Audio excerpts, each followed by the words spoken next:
Le feu n'est pas encore au vert, mais le retour d'une armée d'ouvriers du BTP dans le tunnel du Mont-Blanc ne fait plus guère de doute depuis que la société italienne de l'ouvrage a avoué dans un communiqué avoir engagé des études approfondies pour des travaux dont les modalités restent à définir. Un langage diplomatique accompagné de commentaires off qui laissent entendre clairement que ces travaux, qui intéresseraient la voûte du tunnel, supposeraient une fermeture au trafic de plusieurs années. Nous, on ne travaille qu'avec la clientèle de passage du tunnel. On n'a pas oublié qu'on a été fermé 3 ans après l'incendie de 99. Sans le tunnel, la vallée d'Aoste redeviendrait un cul-de-sac.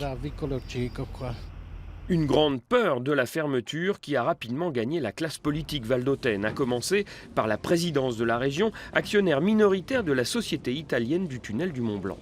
Nous ne pouvons pas nous permettre de perdre aussi longtemps notre principale liaison internationale. Mais on ne peut pas se permettre non plus de dire oui à des travaux dont on ne connaît pas encore les modalités techniques. Plutôt disserte et volontiers polémique dans sa configuration italienne, la société française du tunnel du Mont-Blanc, au contraire, ne dit mot pour l'instant. Tout comme la classe politique française d'ailleurs, à une exception près, Éric Fournier, le maire de Chamonix, habitué à ferrailler avec une société italienne du tunnel, d'après lui, pas complètement résigné à tirer un trait sur son grand projet de creuser une seconde galerie au Mont-Blanc. Si le tunnel doit rester fermé 1 an ou plus pour travaux, il faudra l'assumer.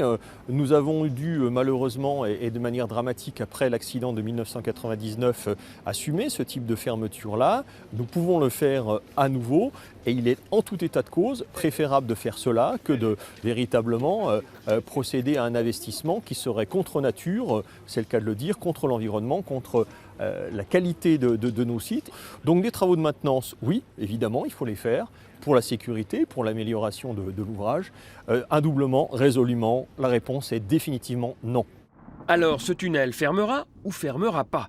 La question sera débattue devant le conseil régional de la vallée d'Aoste mercredi et jeudi prochain.